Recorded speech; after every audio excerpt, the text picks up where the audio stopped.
কি মাছ বাজলাম আজকের পুকুর থেকে সেটাই দেখাবো বন্ধুরা আজকের এই ভিডিওর মাধ্যমে। তো বন্ধুরা আজ সকালবেলায় পুকুরে চলে এসেছি, আজকেরও আগামীকালের মতন রোদ চারদিকে। আর এখানে দেখো আমার সোলার মধ্যে আমার নেট আর গামলি আগামীকালের এখনও রাখাই আছে, কালকের আমি নিয়ে যাইনি। তো আমি আস্তে আস্তে পুকুরে নেমে পড়লাম। আজকের একটা নেট চাগাবো, সেই নেটটাতে অনেকগুলো মাছ আছে একসঙ্গে, সেই মাছগুলো বাঁচার জন্যই আজকের আমি এসেছি। সোলা নিয়ে যেতে যেতে একবার আমার গোলপিসের নেটটার দিকে তাকালাম, দেখলাম যে না, সব ধারি গোলপিসগুলো ঠিকই আছে। তারপরে চলে এলাম সেই নেটটার কাছে, যে নেটটা আজকের আমি চাগাবো।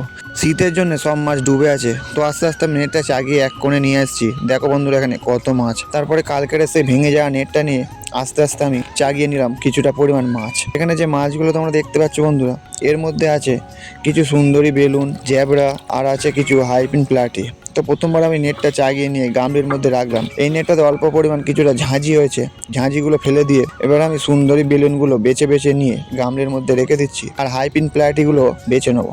বন্ধুরা এখানে যে সুন্দরী বেলুন আর হাইপিন প্লাটিগুলো ছিল সব বেছে আমি গামলির মধ্যে নিয়ে নিয়েছি। এবারে যে মাছগুলো পড়ে আছে এই মাছগুলো আমি নেটে ছেড়ে দেবো। এতে আছে কিছু ছোট বেলুন মলি, যেগুলো একটু বড় হলে তবে গেটআপ আসবে, আর কিছু পরিমাণ জ্যাবরা।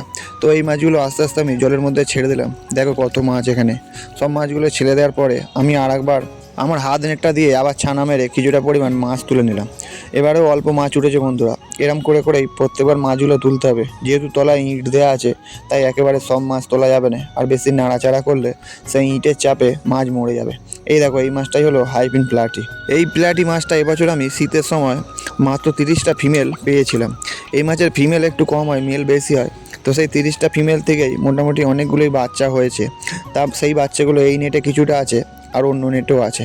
তো বন্ধুরা সব মাছ বাঁচা হয়ে গেছে, ওই নেটটা নামিয়ে দিয়েছি। এবারে দেখো গামলির মধ্যে কতগুলো মাছ আমি বেছেছি। এবার এই বেলুন মলি, প্লাটি মাছ এগুলোকে সব আলাদা আলাদা করা হবে। এখানে প্লাটির মধ্যে যেগুলো প্লেন প্লাটি আছে সেগুলো রেখে দেবো। তো এখানে দেখতে পাচ্ছি বেশিরভাগই সব হাইপিন প্লাটি হয়েছে। এবার হাইপিন প্লাটি তোমরা বুঝবেই কর, সেটাই দেখাবো আমি এবারে। দেখো এই যে হাইপিন প্লাটি, এর যে ওপরের পাখনা নিচের পাখনা সব বড় বড় হবে, তার নামই হলো হাইপিন প্লাটি। আর প্লেন প্লাটি কিরম হয় সেটা আগামীকাল হয়তো আপনাদের আমি ভিডিওর মাধ্যমে দেখিয়ে দেবো। তো এই মাছগুলো নিয়ে সব আমি একটা নেটের মধ্যেই রেখে দেবো। আগামীকাল শুভাঙ্কি মাছ বাজার সময় অনেকগুলো বেলুন মলি বেরিয়েছিল, সেই মাছগুলো যে নেটে রেখেছিলাম সেই নেটে এই মাছগুলো ছেড়ে দেবো। আপনারা যদি আমার শুভাঙ্কি মাছের ধাড়ি কেমন বড় বড় হয়েছে যদি দেখতে চান, সেই ভিডিওর লিঙ্ক তাহলে এই ভিডিও ডেসক্রিপশানে দেওয়া থাকবে। তো বন্ধুরা সব মাছগুলো ছেড়ে দেওয়ার পরে এবার আমি চলে এসেছি পুকুর পাড়ে আমার ছোটো ছোটো খরগোশের জন্য কিছু থারগুল পাতা তুলতে। এখানে অনেক কচি কচি থারগুল পাতা আছে, যেগুলো আমার বাচ্চা খরগোশগুলো খেতে খুব মজা পাবে। তো বন্ধুরা আজকের ভিডিও এই পর্যন্তই, আবার দেখা হবে আগামীকাল অন্য কোনো ভিডিও নিয়ে। আর যদি ভিডিওটি ভালো লেগে থাকে তাহলে একটি লাইক করবেন আর সাবস্ক্রাইব করে পাশে থাকবেন। আর যদি আপনাদের কোনো কিছু জানার থাকে তাহলে কমেন্টের মাধ্যমে বলবেন, আমি সব আপনাদের উত্তর দিয়ে দেবো।